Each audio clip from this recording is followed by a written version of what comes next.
యేసయ్య పరిశుద్ధ నామమునకు మహిమ కలుగును గాక. యేసయ్య నామంలో మీ అందరికీ నా వందనాలు. యేసుక్రీస్తు ప్రభు మహాకృపను బట్టి మరొక మంగళవార దినం శ్రీలముగా అనేకుల నిమిత్తం ప్రార్థించడానికి నశించిపోయే ఆత్మల పట్ల భారం కలిగి వారి రక్షణార్థం దేవుని సన్నిధిలో మొరపెట్టుకోవడానికి దేశ క్షేమం కొరకు ప్రార్థించడానికి యేసుక్రీస్తు ప్రభు మనకిచ్చినటువంటి గొప్ప అవకాశం. ఈ దినమున మనం ధ్యానించేటువంటి వాక్య భాగము నిర్గమకాండము 2వ అధ్యాయము 5వ వచనం నుండి గమనించినట్లయితే, ఫరో కుమార్తె స్నానము చేయుటకు ఏటికి వచ్చెను.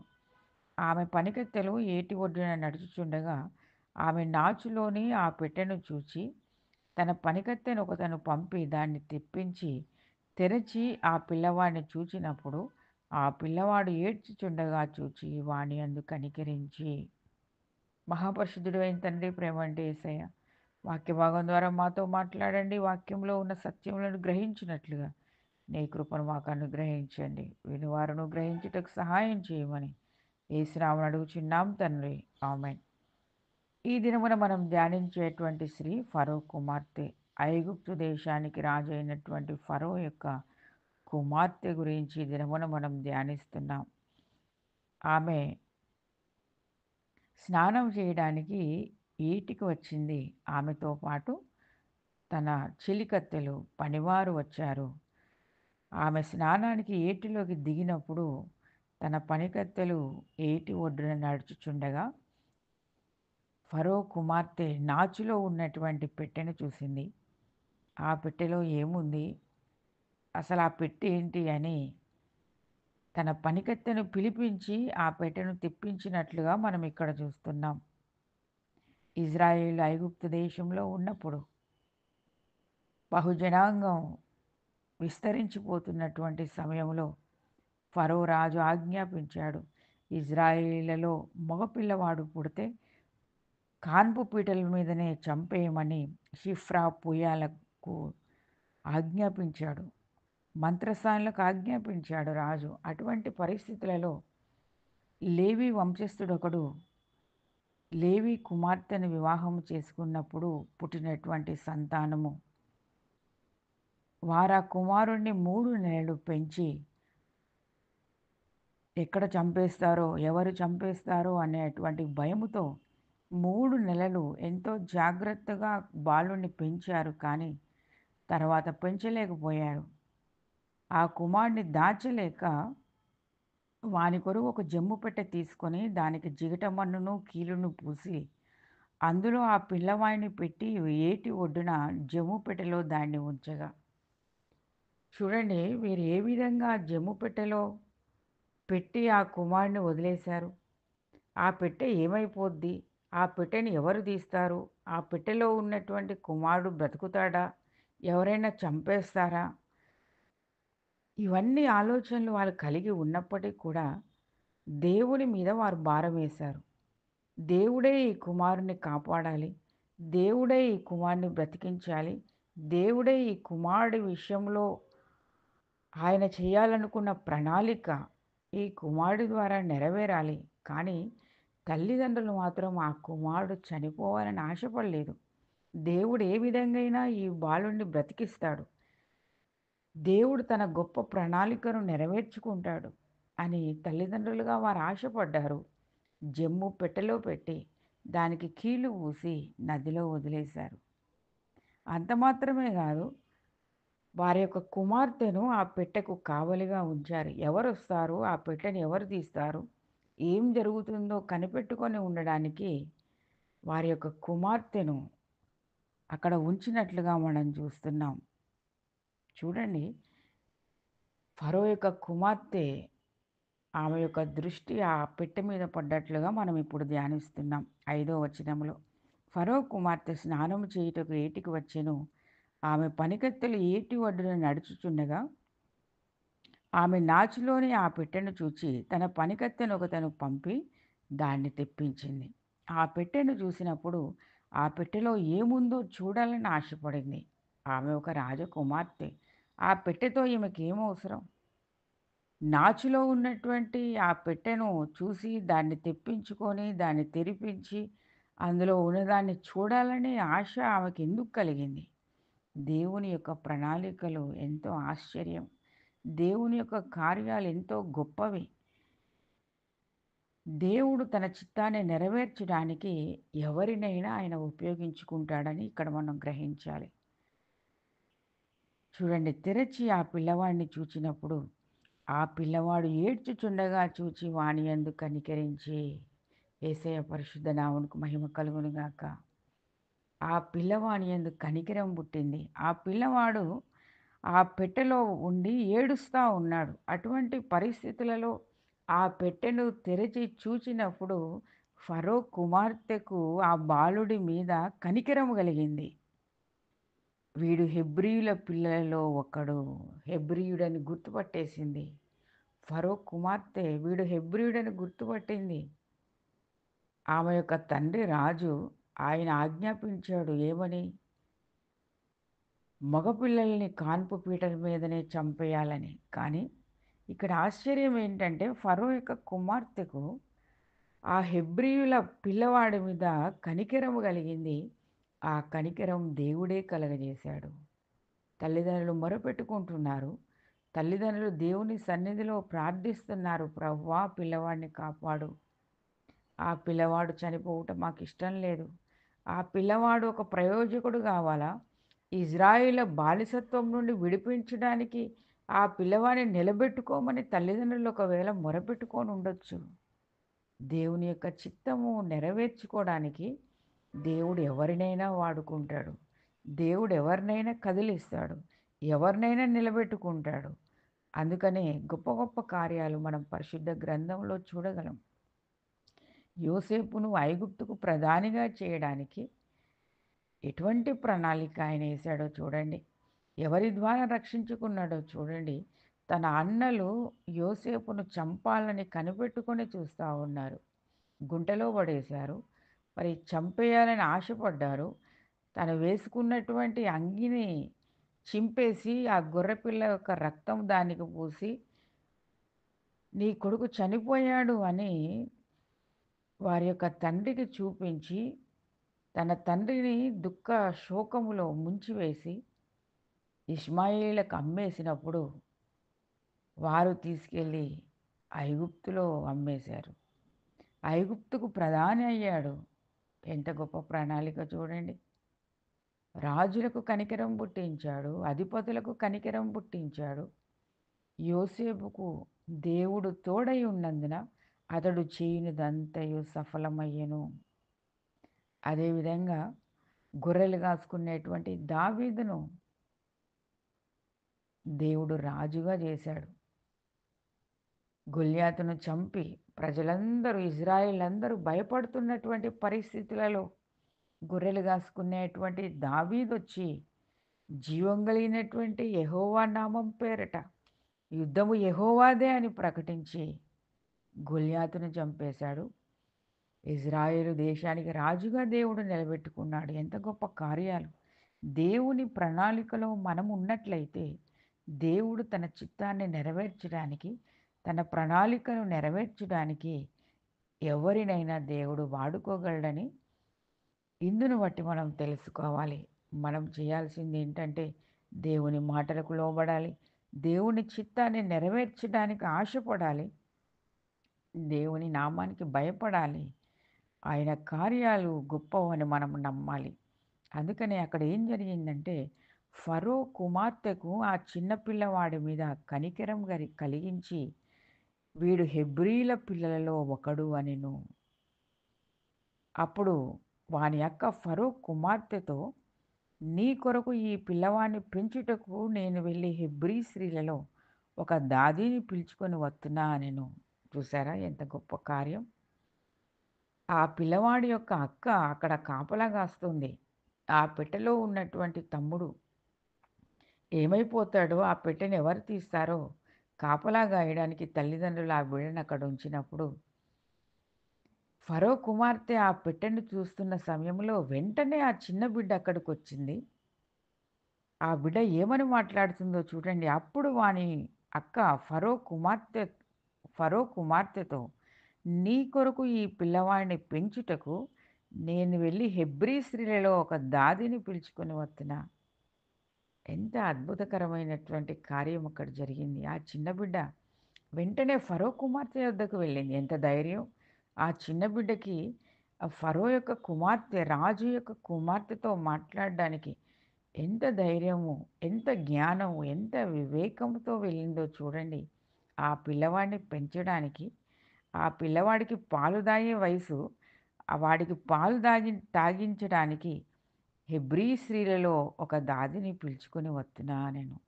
అందుకు ఫరో కుమార్తె వెళ్ళుమని చెప్పగా, ఆ చిన్నది వెళ్ళి ఆ బిడ్డ తల్లిని పిలుచుకొని వచ్చెను. చూసారా ఎటువంటి కార్యం? ఆ చిన్న బిడ్డ ఎళ్లి, ఆ బాలుడి యొక్క తల్లి ఎవరో ఆ తల్లినే తీసుకొనొచ్చింది. దేవుని కార్యాలు, దేవుని ఆశ్చర్య కార్యాలు చూడండి. ఫరో కుమార్తెకు ఆ చిన్నవాడి మీద కనికరం పుట్టించాడు దేవుడు. తర్వాత ఆ చిన్నవాడికి పాలిచ్చి పెంచడానికి ఒక దాదీని ఏర్పాటు చేశాడు. ఆ దాది ఆ పిల్లవాడిని కన్నటువంటి తల్లినే ఏర్పాటు చేశాడు. అంత మాత్రమే కాకుండా ఫరో కుమార్తె ఏమన్నదో చూడండి ఆ దాదితో. ఫరో కుమార్తె ఆమెతో, "ఈ బిడ్డను తీసుకొని పోయి నా కొరకు వానికి పాలిచ్చి పెంచుము." ఎవరి కొరకు? ఫరో కుమార్తె కొరకు. ఎవరిని పెంచాలంట? ఈ హెబ్రీయుల పిల్లవాడిని. నా కొరకు పెంచుము. నేను నీకు జీతం ఇచ్చేదనని చెప్పగా, ఆ స్త్రీ ఆ బిడ్డను తీసుకొని పోయి పాలిచ్చి పెంచెను. ఆ పిల్లవాడు ప్రాణాపాయంలో నుండి తప్పించబడ్డాడు. అంత మాత్రమే గాకుండా ఆ తల్లికి జీతం ఇచ్చి పెంచుతుంది ఫరో కుమార్తె. ఎంత అద్భుతమైనటువంటి కార్యం. ఇటువంటి కార్యాలు మనం ఎక్కడైనా చూడగలమా? దేవుని కార్యాలు మన ఊహకు అందవు. మనం అడిగిన వాటికంటే, ఊహించినటువంటి వాటికంటే అత్యధికమైనటువంటి మేలులను మన జీవితంలో ఆయన చేయగలడు. ఆయన యొక్క కార్యాలు గొప్పవని మనం నమ్మాలి. చూడండి ఆదికాండము 43వ అధ్యాయము 32వ వచనంలో చూసినట్లయితే, అతనికిని వారికిని అతనితో భోజనము చేయుచున్న ఐగుప్తీయులకును వేరు వేరుగా వడ్డించిరి. ఐగుప్తీయులు హెబ్రీలతో కలిసి భోజనము చేయరు. అది ఐగుప్తీయులకు హేయము. చూసారా? ఐగుప్తీయులు, ఇజ్రాయిలు కలిసి భోజనం చేయరు. అటువంటి పరిస్థితులలో ఫరో కుమార్తె ఈ హెబ్రీ బాలుణ్ణి నా కొరకు పెంచు, వీడు నా కుమారుడు అని ఆమె ఏ విధంగా చెప్పగలిగింది? ఇది దేవుని కార్యం కాదా? దేవుడు ఆమె మనసులో కనికరమును కలగజేసి, బానిసత్వంలో బ్రతుకుతున్నటువంటి హెబ్రీయుల పిల్లవాడిని రాజనగరంలో పెరగడానికి దేవుడు చేసినటువంటి ఏర్పాటు ఎంత ఉత్తమమైంది, ఎంత ఘనమైనటువంటి కార్యం. ఫరో కుమార్తె ఆ తల్లికి జీతం ఇచ్చి ఈ చిన్న బిడ్డను నా కొరకు పెంచమని మరి సెలవిచ్చినట్లుగా ఇక్కడ చూస్తున్నాం చూడండి. నిర్గమకాండము 2వ అధ్యాయము 10వ వచనంలో ఆ బిడ్డ పెద్దవాడైన తర్వాత ఆమె ఫరో కుమార్తె యొద్దకు అతను తీసుకొని వచ్చెను. అతడు ఆమెకు కుమారుడాయెను. ఎవరికి కుమారుడయ్యారు? ఫరో కుమార్తెకు కుమారుడాయెను. ఆమె నీటిలో నుండి ఇతన్ని తీసి తినని చెప్పి అతనికి మోషే అను పేరు పెట్టెను. ఈ విధంగా రాజనగరంలో, రాజభవనములో పెరుగుతున్నాడు ఆ పసిబాలుడు. నీటిలో నుండి తీయబడ్డాడు కాబట్టి అతనికి మోషే అని ఫరో కుమార్తె పెట్టింది. ఫరో కుమార్తె ఆ చిన్న బాలుడికి మోషే అనేటువంటి పేరు పెట్టింది. ఎంత గొప్ప భాగ్యము మరి మోషేకు దేవుడు అనుగ్రహించాడు. ఎవరైతే చంపేయాలనుకున్నారో, ఎవరైతే హెబ్రీయులకు హాని చేయాలనుకున్నారో వారి మధ్యలో దర్జాగా పెరుగుతున్నాడు మోషే. రాజనగరంలో రాజ టీవీతో అటువంటి యోగ్యత దేవుడు అనుగ్రహించాడు. అదేవిధంగా ఎస్తేరును చూసినట్లయితే అహష్వేరోషు రాజు ఆమెను వివాహము చేసుకొని యూదులందరినీ కాపాడుకోవడానికి ఎస్తేరును దేవుడు నిలబెట్టుకున్నాడు. రాజకోటలో ఆమె నివసిస్తుంది.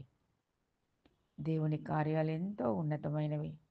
క్రీస్తునందు ప్రియమైనటువంటి దేవుని బిడ్డలారా, దేవుని కృప, దేవుని ప్రణాళిక, దేవుని ఉద్దేశాలు మన ఎడల ఆయన కలిగి ఉన్నటువంటి కార్యాలు ఎంతో ఉన్నతమైనవి. ఆయనకు భయపడే వారి ఎడల, ఆయన యందు నీతిగా, నిజాయితీగా బ్రతికే వారి ఎడల ఆయన కృప యుగ యుగములు ఆయన చూపించేటువంటి దేవుడు. ఆయన కనికరము, ఆయన వాత్సల్యత ఎంతో ఉత్తమమైనవి గనుక ఆయన ఎడల మనం భయభక్తులు కలిగి ఉండాలి. ఆయన ఆజ్ఞలను, ఆయన కట్టడలను అనుసరించి జీవించాలి. అప్పుడు ఆయన కనికరాన్ని మనం పొందుకుంటాం. ఫరో కుమార్తె మోషేను పెంచడానికి గల కారణం ఏంటంటే, ఆ పెట్టెలో చూసినప్పుడు ఆ కుమారుడు ఏడుస్తా ఉన్నాడు. ఆ పసి ఆ పసిపిల్లవాని వారిని చూసినప్పుడు ఫరో కుమార్తెకు కనికరం కలిగింది. కనికరం పుట్టించాడు దేవుడు ఆ విధంగా. లేకపోతే మరక్కడే ఎవరికైనా అధికారులకు అప్పగించి, ఈ కుమారుడు హెబ్రీయుల పిల్లవాడు వీడిని చంపేయండి. ఎవరో ఈ విధంగా పెట్టెలో పెట్టి ఈ నదిలో వదిలేశారు. ఈ పిల్లవాడిని చంపేయండి అని ఆజ్ఞాపిస్తే ఎవరేం చేయగలరు? వారికి అన్ని అధికారాలున్నాయి. వారికి సమస్తము కూడా వారి చేతిలో ఉంది. అటువంటి పరిస్థితులలో దేవుడు ఫరో కుమార్తెకు కనికరం పుట్టించాడు. అదేవిధంగా ఆ ఫరో కుమార్తె లోబడింది. అంత మాత్రమే కాదు, ఆ బాలుణ్ణి నా కుమారుడిగా నేను ఎంచుకుంటా, వాడు నా కుమారుడు అని మోషేను తన యుద్ధ పెంచినట్లుగా మనం చూస్తున్నాం. కానీ మోషే పెద్దవాడైన తర్వాత తన వారెవరో తెలుసుకున్నాడు. తన వారెవరో గ్రహించుకున్నాడు. చూడండి, అది 2వ అధ్యాయము 11వ వచనంలో, ఆ దినములలో మోషే పెద్దవాడై తన జనుల యొద్దకు పోయి వారి భారములను చూచెను. చూసారా? తన జనులను గుర్తించాడు. తన జనులు ఎవరో తెలుసుకున్నాడు. ఎవరో ఒకరి నోట ఆ మాటలు వినబడి ఉంటాయి. లేదా పాలిచ్చేటప్పుడే తల్లి ఆ కుమారుడికి దేవుని గురించి చెప్పుకుంటూ, దేవుని మార్గాలు తెలియజేసుకుంటూ అనేకమైన విషయాలు ఆ కుమారుడికి బోధించి ఉండవచ్చు. తన జనులు ఎవరో తెలుసుకున్నాడు. కానీ రాజనగరంలో పెరుగుతున్నాడు. రాణి యుద్ధ పెరుగుతున్నాడు. రాజభవనంలో ఉన్నాడు. రాజభోజనం చేస్తూ ఉన్నాడు.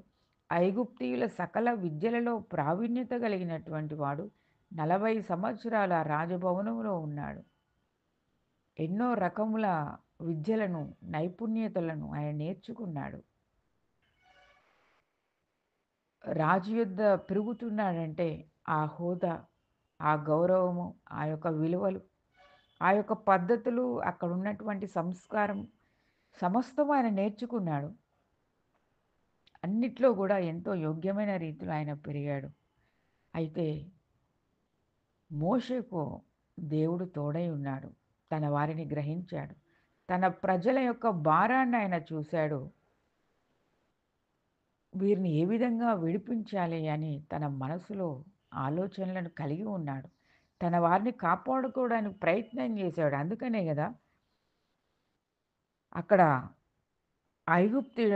ఐగుప్తీయుడితో హెబ్రీయుడికి గొడవ కలిగి వారు కొట్లాడుకుంటున్నటువంటి పరిస్థితులలో ఇతడు నావాడు అని, హెబ్రీయుడు నావాడు అని ఆయన తెగించి ఐగుప్తీయుని చంపేసినట్లుగా మనం చూస్తున్నాం. తన వారిని కాపాడుకోవాలి, తన వారిని రక్షించుకోవాలనేటువంటి ఆలోచన అప్పుడే మోషేకు దేవుడు కలిగించాడు. ఆయన ఎందుకు కాపాడాడు? ఒక మనిషిని దేవుడు కాపాడాడు. ఒక మనిషిని దేవుడు రక్షించుకున్నాడు. ఒక మనిషిని దేవుడు లేవనెత్తాడు అంటే ఎందుకోసము దేవుడు ఈ విధంగా పైకి తీశాడు గ్రహించుకోవాలి.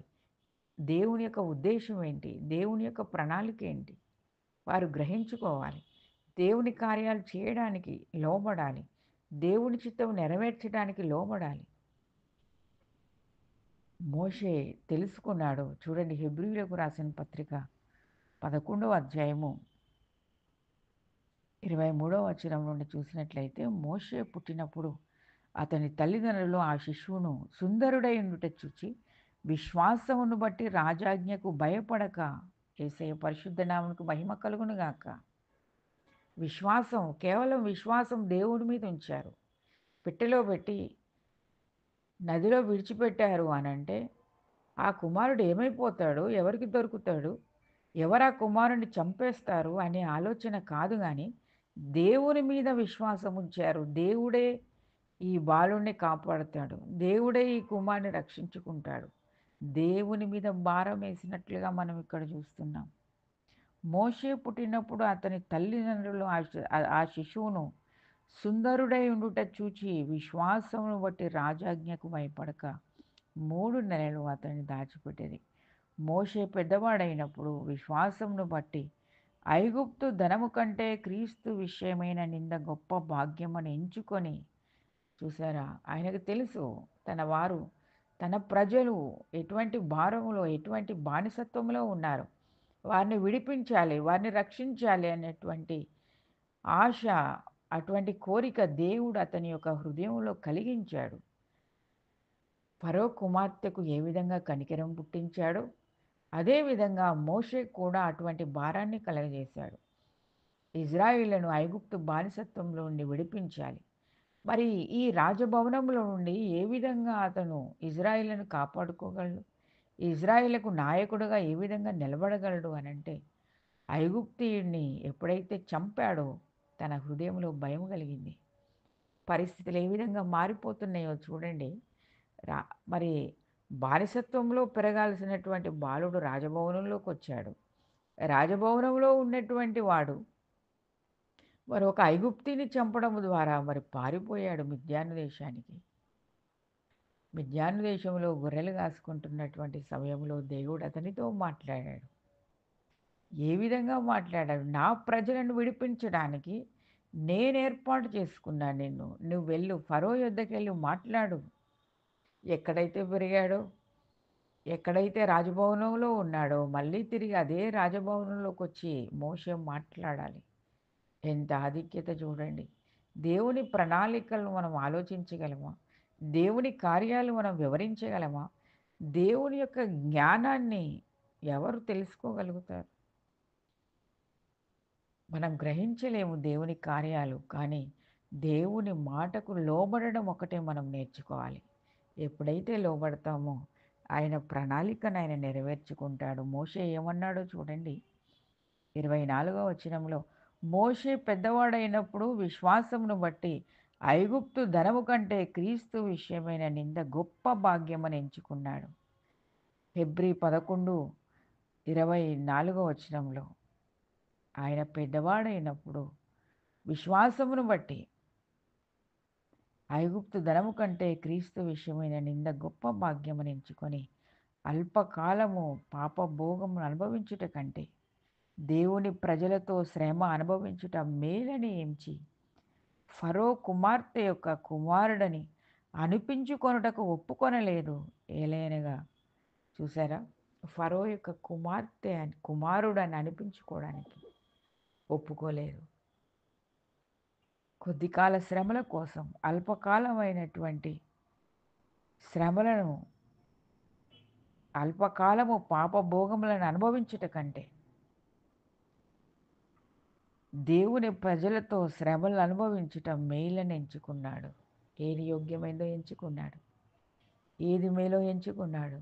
ఫరో యొక్క కుమార్తె అని నేను అనిపించుకుంటే ఈ లోకంలో ఒక రాజకుమారుడిగా నేను పెరుగుతానేమో, ఒక రాజ హోదాలో ఉంటానేమో. అది కొద్ది కొద్ది కాలమే. ఆ సుఖభోగాలు కొద్ది కాలమే. కానీ క్రీస్తు విషయమైనటువంటి నింద, మరి క్రీస్తు విషయమై నేను పడేటువంటి శ్రమ, శ్రమ ద్వారా నేను గొప్ప భాగ్యాన్ని సంపాదించుకుంటా. అది నిత్య జీవము. అక్కడ నిత్య ప్రతిఫలం ఉంటుంది. యుగయుగములు దేవునితో కూడా నేను ఉంటా. ఆశపడ్డాడు. క్రీస్తు కొరకు నిలబడ్డాడు. దేవుని కొరకు, దేవుని ప్రణాళిక చేయడానికి నిర్ణయించుకున్నాడు. ఈ విధంగా మోషే ఈ స్థితిలోకి రావడానికి దేవుడు ఫరో కుమార్తెను నిలబెట్టాడు. ఫరో కుమార్తెకు ఆ పెట్టె మీద దృష్టిని కలగజేశాడు. ఆ పిల్లవాని మీద కనికరం కలిగించాడు. ఫరో కుమార్తె అన్యులైనప్పటికీ కూడా దేవుని బిడల యొక్క ఆలోచనలు, దేవుని బిడల యొక్క యథార్థత ఆమెకు తెలుసు. ఎందుకంటే తన నగరంలో, తన దేశంలో జీవిస్తున్నటువంటి ఇజ్రాయేలీలు వారు కలిగి ఉన్నటువంటి దేవుని యొక్క గొప్పతనం ఏంటో ఆమెకు తెలుసు. దేవుడే ఆమె హృదయంలో మంచి మనసును కలగజేసి, ఆ కుమారుడిని పెంచుకునేటట్లుగా చేశాడు. సకల విద్యలు ఆ కుమారుడు నేర్చుకున్నాడు. ఏ విధంగా మాట్లాడాలి? ఏ విధంగా మరి నడుచుకోవాలి? ఏ విధంగా నాయకత్వం వహించాలి? రాజకుటుంబంలో పెరిగాడు. దేవుడు అటువంటి అనుభవాలను ఆ విధంగా నేర్పించాడు. తిరిగి ఇజ్రాయిల్‌లను విడిపించడానికి నాయకుడిగా నిలబెట్టుకున్నాడు. ఈ విధంగా దేవుడు ఫరో కుమార్తెను నిలబెట్టి, ఫరో కుమార్తె ద్వారా మోషేను కాపాడి, సంరక్షించి, మరి అదే మోషే ద్వారా ఇజ్రాయిల్‌లను ఐగుప్తు దేశంలో నుండి బానిసత్వంలోను విడిపించడానికి, బానిసత్వంలో నుండి బయటకు రప్పించడానికి దేవుడు నిలబెట్టుకొని మోషేను వాడుకున్నాడు. కాబట్టి మోషే దేవుని కొరకు నిలబడ్డాడు. దేవుని కార్యాలు నెరవేరడానికి బలపరచబడ్డాడు. ధైర్యంతో ముందుకు సాగాడు. ఇదంతా జరగడానికి ఫరో కుమార్తె ద్వారా దేవుడు గొప్ప కార్యాన్ని జరిగించాడు. అటువంటి గొప్ప కృప ప్రభువైన యేసుక్రీస్తు ప్రభు మనందరికి అనుగ్రహించునుగాక. ఆమేన్. ఆమేన్.